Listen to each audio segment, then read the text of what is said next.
Bienvenue à l'écoute de cet enseignement du ministère El Shaddai RDC avec le pasteur Steven Alembe. L'enseignement que vous êtes sur le point d'écouter, par la grâce de Dieu, va vous révolutionner, transformer et vous épanouir dans votre vie chrétienne et plusieurs domaines ensuite. Nous vous souhaitons une bonne écoute. Puisse Dieu vous bénir.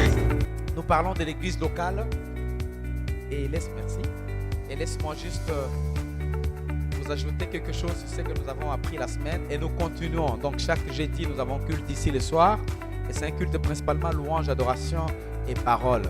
Et dimanche nous avons différentes choses. On n'a pas beaucoup de temps les dimanches. Pourquoi? Parce que les dimanches nous avons différentes choses. Nous avons les offrandes, nous avons la Sainte Seine, nous avons différentes choses, des différentes réunions. Donc ça fait à ce qu'on n'a pas assez de temps. Donc c'est mieux de profiter des cultes de jeudi soir pour que vous puissiez être bénis à tous égards. C'est très important d'être là. Le plan de Dieu, c'est établir son église. Voilà pourquoi Jésus a dit, j'ai construit mon église.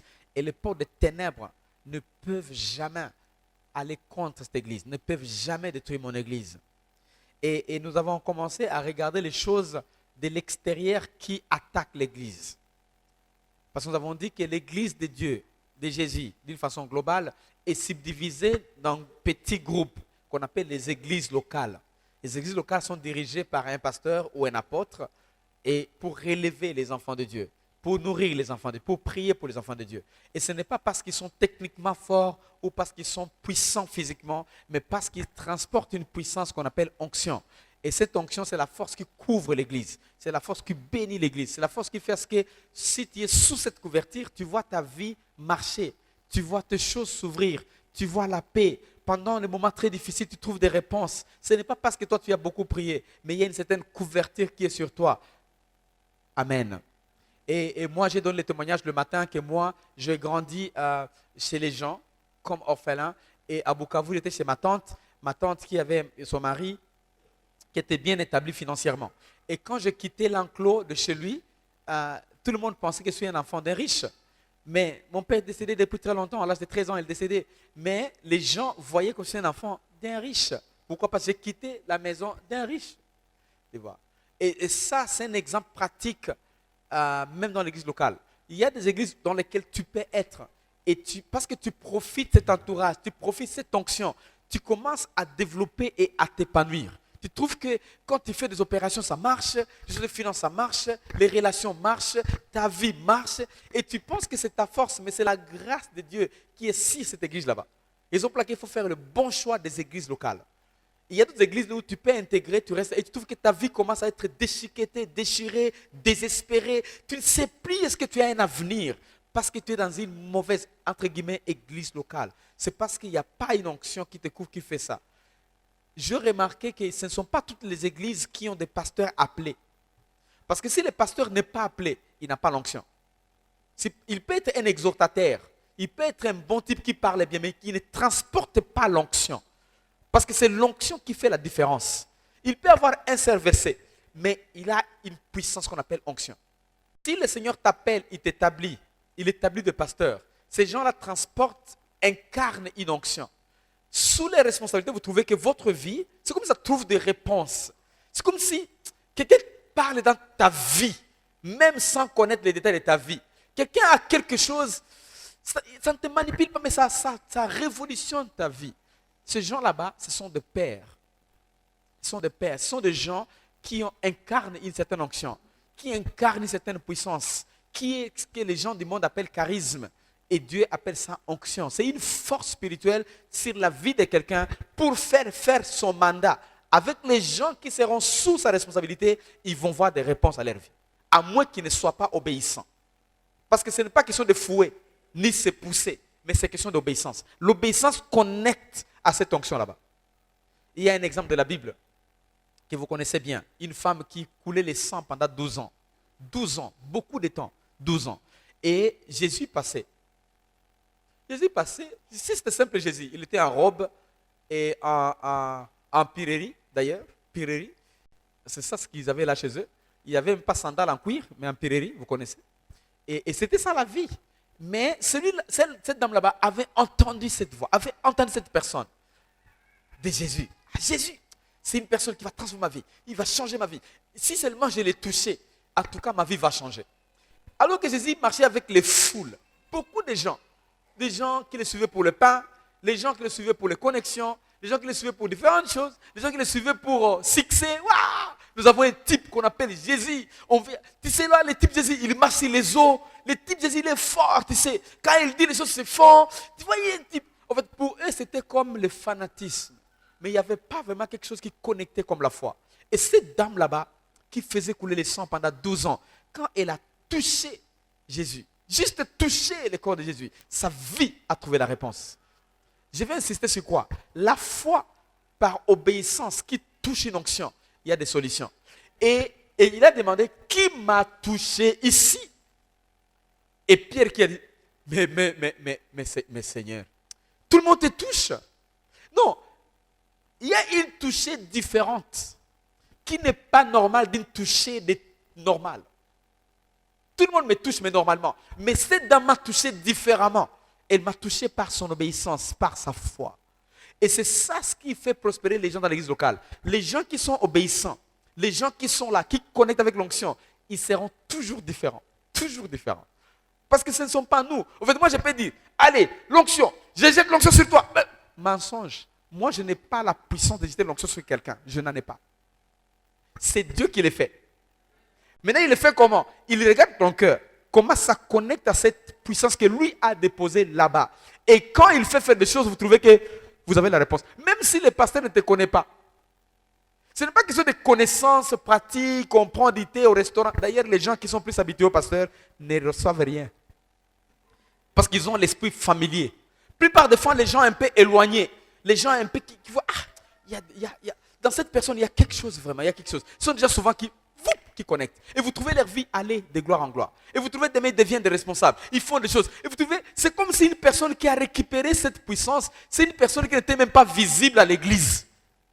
Parce que la personne travaillait derrière les rideaux, mais avec obéissance. Ça, maintenant, quand les choses comme ça arrivent, à l'extérieur, Satan, il se bat.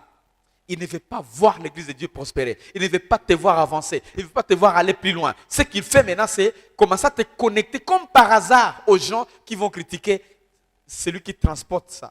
Qui vont critiquer cet entourage là-bas. Qui vont critiquer ces choses là-bas. Et de quelle manière ça s'est fait maintenant? On a regardé dans Matthieu 12, 22, comment il a commencé à te critiquer comme s'il chassait les démons par Belzébul, les princes des démons. Ça, on a lu le jeudi. Et ça a été encore lié au premier culte. C'était super bien. Donc, chaque fois qu'il y a des exploits de Dieu, Satan, tu sais les spéculateurs, ce qu'ils font. Chaque fois que vous commencez à exposer leurs choses, ils veulent changer. Alors, l'attaque extérieure, il y a ça. Tu es critiqué, tu es marginalisé, différentes choses. Des fois même, on touche dans tes finances pour que tu tombes, tu sois faible financièrement. Maintenant, au niveau intérieur, c'est là où je voulais vraiment parler avant de partir. Il y a 3 choses que Satan utilise à l'intérieur pour détruire l'église locale. Sois prudent, ouvre les yeux, ouvre les oreilles, ouvre tout ce que tu peux ouvrir pour écouter ça, parce que ça va t'aider, même à la langue, même en dehors d'ouvrir, ça va t'aider. 3 techniques que Satan utilise pour détruire l'église locale. Et ça, c'est centré sur un mot qu'on appelle le loup. On est dans Actes chapitre combien? Chapitre 20, verset... Non, 29. 29. 29, mon ami. 29. Je sais qu'il s'introduira parmi qui? Parmi eux. Parmi qui? À côté de toi. Regardez à côté de toi. Regardez à tes côtés. Parmi qui? Regardez à tes côtés. Parmi qui? Tu vois le problème que nous avons? Donc la guerre, c'est la guerre intérieure. Et si tu veux être un bon combattant, essaie de sécuriser ton domaine intérieur. Tous les bons combattants connaissent. Tous les bons techniciens de guerre connaissent. Toutes les bonnes personnes qui savent comment sécuriser même le pays connaissent. Je vais bien combattre avec l'extérieur que combattre avec l'intérieur. Donc, la première sécurité totale que tu dois faire, c'est sécuriser l'intérieur. Exemple, quand tu es chez toi, dans la maison, contrôlez vraiment les portes, derrière les portes, les chambres, avant de fermer la porte. Tu risques d'enfermer quelqu'un à l'intérieur qui va t'éliminer. Essaye de sécuriser l'intérieur. Contrôler derrière les portes, contrôler les magasins, contrôler les chambres des enfants, contrôler partout. Alors fermez la porte. Ça, c'est très capital. Pourquoi? Parce que ça s'introduit parmi nous. Ça, c'est Paul qui dit. Il dit que c'est le loup qui va s'introduire. Le loup. Et le loup, c'est comme un chien. Mais qui est un chien de la forêt? Un chien sauvage. Le chien là, ça a la figure, le loup, ça a la figure comme un chien, maman Esther. Mais ce n'est pas un chien, c'est un loup. Tu peux laisser un chien et un loup dans un enclos. Un chien ne mangera pas ce que tu as préparé. Ne mangera pas, vraiment ne mordra pas les enfants. Mais un loup, tu vas rentrer, tous les enfants sont comme ça, avec le sang partout. Parce qu'un loup a été là. Donc c'est très important de comprendre que le loup, il faut épargner. La Bible dit que le loup n'épargnera pas les troupeaux. N'épargnera pas les troupeaux. J'ai déjà vu un endroit où, vous voyez, il y a un chat et un chien dans un même enclos. Au fait, auparavant, je ne savais pas s'il peut y avoir un chat et un chien dans un... Je ne pensais pas. Mais je savais que les chats et les chiens ne restent jamais ensemble. Mais j'ai compris. Comme les chats est domestique et les chiens est domestique, ils peuvent vivre ensemble si on les forme. J'ai vu ça. J'ai vu ça. Mais un loup et un chien ne peuvent pas rester ensemble pendant longtemps. Il doit y avoir un dégât. Et ça, nous devons savoir comme enfants de Dieu, surtout dans l'église locale. Maintenant, le loup, ça a trois figures bibliques. Je vous montre maintenant ça bibliquement. Un loup, le loup qu'on dit là-bas, a trois figures bibliques. Figure numéro 1 biblique, c'est dans Actes 6. Première figure biblique, le loup s'appelle Nicolas. Dis au voisin Nicolas. Nicolas. Regardons chapitre, Acte 6.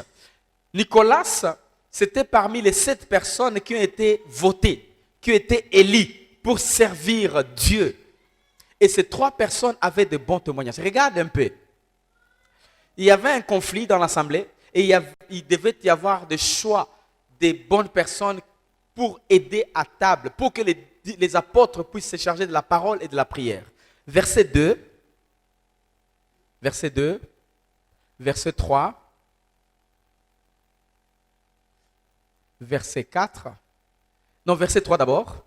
Ce qui est intéressant, Acte 6, 3, la Bible dit quoi? Il dit, c'est pourquoi frères, donc tout le monde qui est né de nouveau, qui faisait l'assemblée, c'est pourquoi mes frères, choisissez parmi vous 7 personnes. Choisissez. Ça, ce n'était pas le ministère, non. C'était logistique, diacre. Ce n'était pas le ministère. On ne fait pas le choix des ministères. On fait le choix des diacres. On fait le choix des gens là-bas dans l'assemblée pour aider les autres dans la logistique. Pas les ministères. On ne peut pas choisir un pasteur. On ne peut pas choisir un évangéliste. On ne peut pas choisir un apôtre, un prophète, un enseignant. Non. Maintenant, là-bas, ils ont dit, choisissez 7 personnes. Regardez 3 choses. 1, témoignage. 2, Saint-Esprit. 3, sagesse. 3 choses. Donc il faut qu'il y ait témoignage. Témoignage, c'est quoi? Témoignage, ce n'est pas dire qu'ils sont parfaits, non. Personne n'est parfait ici. Mais au moins, il y a beaucoup de bonnes choses qu'on écoute de la personne que des mauvaises. Et là, on prend la personne. Le Saint-Esprit, comment? On l'a déjà entendu être rempli et parler en langue. Et troisièmement, sagesse. Il essaie de régler les choses dans la pacification, dans la paix. Et vous trouvez qu'il n'est pas irrité à tout temps, il est un peu sage. Ces gens là-bas, amenez-les pour qu'on leur donne cette responsabilité. Au verset 4. Et nous, on va rester sur la parole et sur la prière. Verset 5. Ça, c'est le travail des apôtres, les gens qui sont en charge.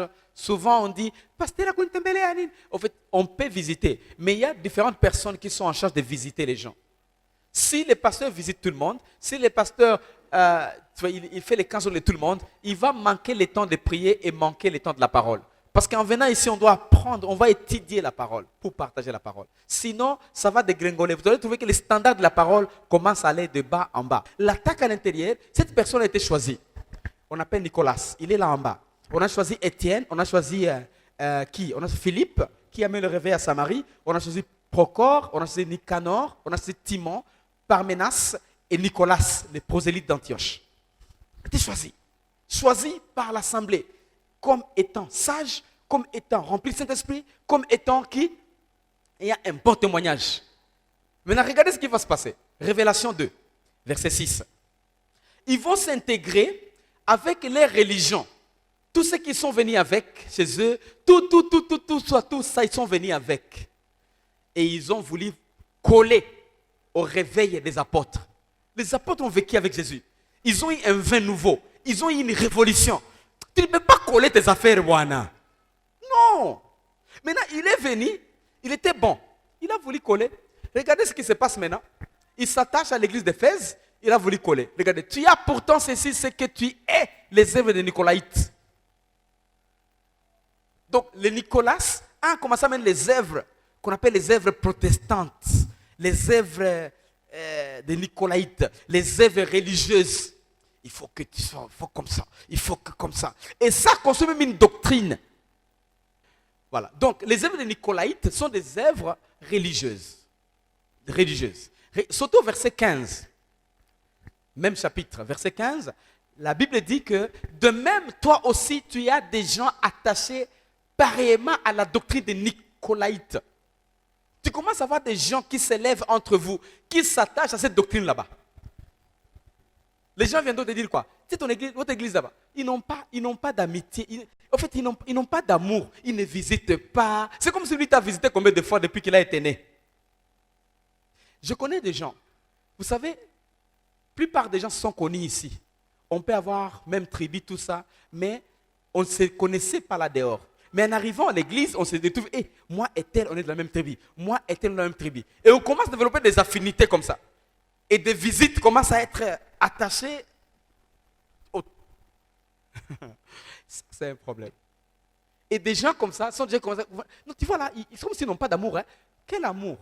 Je t'ai connu où? Ce n'est pas l'église. Mais parce que tu ne comprends pas, tu ne connais pas, tu tombes avec eux comme ça. Il faut faire attention. Ce n'est pas tout le monde qui te visite, qui t'aime. Tu ne sais pas ce qu'ils viennent, ce qu'ils amènent, tu ne sais pas. Tu ne sais pas, ils amènent quel venin, ils amènent quel poison, ils amènent quoi. Tu reçois les gens, c'est bien, mais sois protégé. Maintenant, je vous dis quoi? Les gens sont comme ça. Et là sont les œuvres de Nicolaïtes. Ça, c'est le premier niveau. Les loups qui se transforment. Quelqu'un est entré comme chrétien, comme un enfant de la maison, comme quelqu'un là, et se transforme en termes de doctrine. Il commence à enseigner ces choses, ou d'enseigner les choses de la maison. Il commence des fois à juger, au lieu de donner la grâce. Cette église est basée sur la grâce.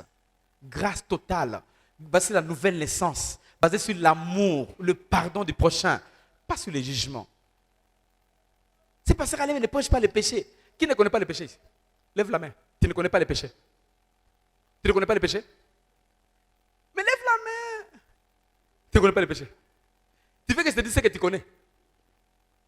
Moi, je vais te dire ce que tu ne connais pas. Je ne vais pas dire ce que tu connais. Qui ne connaît pas le péché? Ok, voler, c'est du péché. Qui n'a jamais volé? Si tu vas dire, je n'ai jamais volé, mais si tu as seulement une tentative d'aimer quelque chose que l'autre a, tu es plus voleur que lui. Qui n'a jamais fait ça? Voilà. Allez, fornication du péché. Qui n'a jamais fait fornication? Personne. Si tu as déjà vu une personne qui, tu vois, elle est belle, tu as déjà fait plus que... Qui n'a jamais vu ça? Tout le monde est comme ça.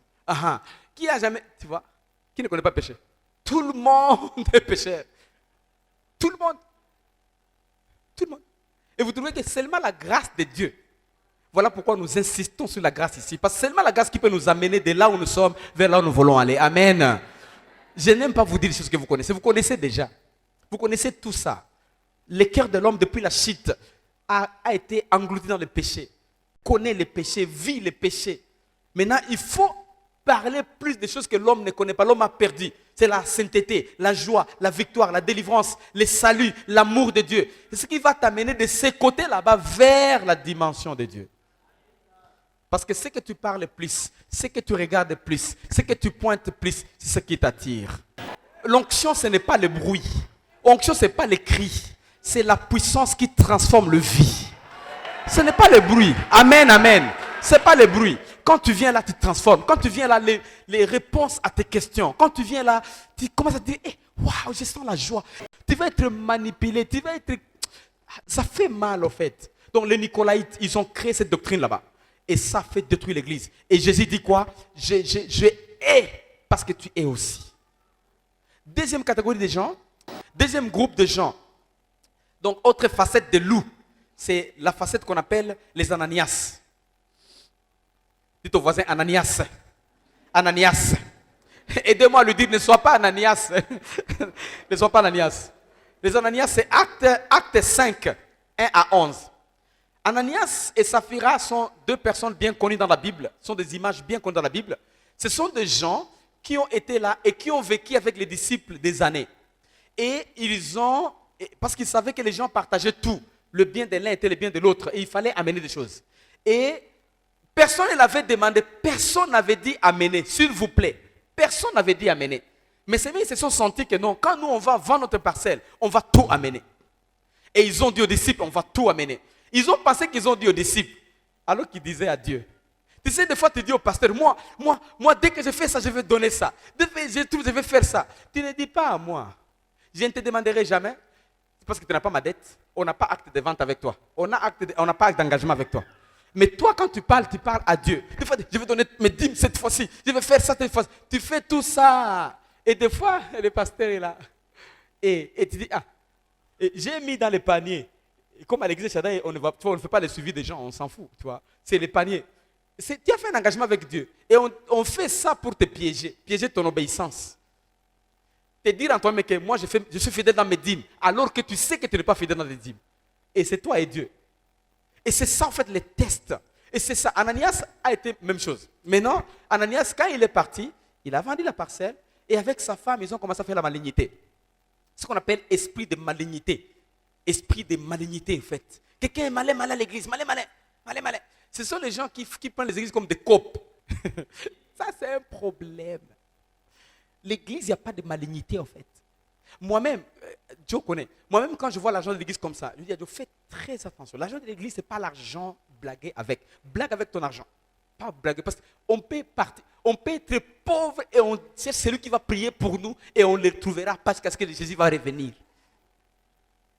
On dit, on va acheter des carreaux. Moi, je vais là-bas, je mets du carburant dans ma voiture. Les enfants de Dieu ont sacrifié leur vie pour donner les carreaux. Toi, tu dis, tu vas mettre du carburant. Ça va? Fais ça. Ça, c'est ça l'histoire d'Ananias. Donc les gens qui sont là, c'est l'esprit d'Ananias, c'est ce qu'on appelle la fausse piété. Donc, tu es pieux, mais fausseté du mensonge en fait. Tu apparais, tu vas là, mais mensonge du début à la fin. Ce sont les gens, c'est des loups dans l'église. Deux fois, parce que les gens ont tendance à dire, je vais suivre papa tel, maman tel, parce que tu vois, il est pieux, il est bien, je vais les suivre. La tendance à suivre les gens comme ça parce qu'ils apparaissent. Ne suis pas quelqu'un parce qu'il apparaît. Jamais. Vous ne savez pas le cœur de l'homme. Le cœur de l'homme est trop mauvais. Et les gens changent. Il peut être bien aujourd'hui, demain il devient trop mal, trop mauvais. Faites attention. C'est ce qu'on appelle l'esprit d'Ananias. La fausse piété, la malignité dans l'église.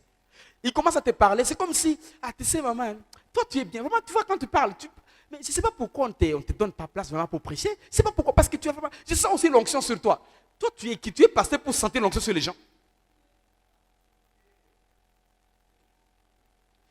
Je vois vraiment que tu as même les dons de prophétie, et quand je te vois, tu as les dons de prophétie patient, tu vois, mais tu es qui? Tu es, pour voir les dons là, la Bible dit que c'est le pasteur qui est le gouverneur de la maison de Dieu, et il voit les dons. Et si la Bible est vraie, donc toi tu es menteur. Ce sont des séquelles des religions, des séquelles des histoires qui nous amènent des fois et nous collons. Et ça fait mal à la maison de Dieu. Et des fois il y a des gens qui partent comme ça. Depuis que je suis là, on ne m'a jamais visité, on ne m'a jamais dit. Tu vois, moi j'ai un don de prophétie, on ne m'a jamais dit de prophétiser. Et moi je pars là-bas maintenant. Bon, tu pars, c'est pas mal. Mais tu vas commencer à voir ta vie. Et si tu es sage, tu verras. Tu sais, moi j'aime Dieu. Il ne te donne pas 6 mois. Tu vas commencer à être sec. C'est comme si tu n'es plus content. C'est comme si tu n'es plus rassasié. C'est comme si tu n'es plus satisfait. C'est comme si quelque chose ne marchait pas. Et ailleurs, si vraiment c'est ton église, tu arrives là, tu commences à sentir comme si tu es vraiment rassasié. Tu es épanoui. Gloire à Dieu. Gloire à Dieu. C'est très important. Voilà pourquoi je te dis, si tu es ici et tu n'es pas épanoui, tu n'es pas rassasié, tu ne te sens pas vraiment, cherche une autre église où tu vas être bien rassasié, épanoui. Parce que mon plan et le plan de Dieu, c'est voir que tu sois rassasié, épanoui. Amen, amen. Ça, c'est la fausse piété, ce qu'on appelle les Ananias et les Saphira. Troisième et dernier, pour que nous puissions partir, on appelle le Judas. Donc, 3, loup et à 3 facettes, à 3 figures. Figure numéro 1, c'est quoi? Les Nicolaïtes, c'est-à-dire les Nicolas, les gens qui amènent la fausse doctrine, la religion, et qui montrent que ce que vous faites là-bas, ce n'est pas vraiment Dieu. Il faut ajouter ça, tu vois, ce que moi j'amène. Il faut ajouter ça. Deuxième groupe, c'est les Ananias, la fausse piété. Quelqu'un qui est comme ça. Toujours en... Tu as déjà vu quelqu'un venir au niveau de la porte et faire ça? Donc, juste vous montrer que vous n'êtes pas trop spirituel. Parce que quelqu'un intime à Dieu, ça ne demande pas de temps pour délivrer les vies. Ça ne demande pas le temps pour... Ça ne demande pas le temps. C'est comme un décret. C'est comme quelqu'un qui est au pouvoir à Kinshasa. Ça ne demande pas le temps pour se signer un décret. Ça demande quoi? J'ai dit toi, au nom de Jésus. De maintenant, fini. Il stop. Donc, les Ananias, la fausse piété. Ça, c'est la fausse piété. À toutes les minutes, il est rempli de Saint-Esprit. À toutes les secondes, même au travail, le chef dit, fais ce rapport ou fais ça. Non. Moi, je suis chef, je te chasse. Donc, c'est la fausse piété, en fait. Tu veux m'intimider par la fausse piété. La fausse piété. Hein, Papa John? Tu vois, tu es au travail là-bas, les gens viennent, ils veulent faire signer le document, et tu commences. Pour leur montrer que tu es trop spirituel, en fait, avant de signer les reçus, il faut d'abord. Ah non. Ça, c'est comme un enseignant, avant d'enseigner. Mais tu enseignes chimie, enseigne-nous chimie. Pas d'histoire de piété ici. Ça, c'est la fausse piété. La vraie piété, c'est personnel avec Dieu. Il ne faut pas créer la fausse piété, en fait. Beaucoup de gens fuient les églises à cause de fausses piétés. Les gens sont déçus des gens. Enfin, je disais de Judas, parce qu'on doit partir. Les Judas, vous les connaissez. Ce sont des traîtres. Des traîtres. Ce sont des traîtres, les Judas. Il est avec toi, c'est comme si vous êtes des amis. Mais enfin, il n'est pas vraiment ami, c'est du mensonge. Il veut se retrouver. Tu sais, comment tu peux vendre vraiment ton maître à 30 pièces encore plus? Tu ne sais même pas la valeur de ton maître. Tout un Jésus qui transporte les vies, tout un Jésus qui amène, tout un marché, les gens prennent du vin, toute une masse, les gens prennent du pain. Les gens qui sont morts, sont ressuscités, tu les vends à 30 pièces. Tu as un problème. Ce sont les traîtres. Un exemple comme pratique, on peut dire, quelqu'un qui est ici, tu ne vois pas la valeur de ce que nous faisons. Tu ne vois pas les gens qui viennent là. Tu ne vois pas les gens respectueux qui sont là. Et tu parles mal de la chose. Tu es traître, tu es Judas. Tu es Judas. Que Dieu nous aide, parce qu'on est à la fin. Et ça, c'est la stratégie diabolique à l'intérieur, en fait. C'est le plan de Satan à l'intérieur. Ils élèvent les Ananias, les Judas et les Nicolas. Et là, les Nicolas, à l'intérieur comme ça. Et ça va circuler, vous ne savez pas. Maintenant, la grâce de Dieu, c'est quoi? Il donne l'onction. Quand il dépose un appel, il dépose une onction. Cette onction-là détecte.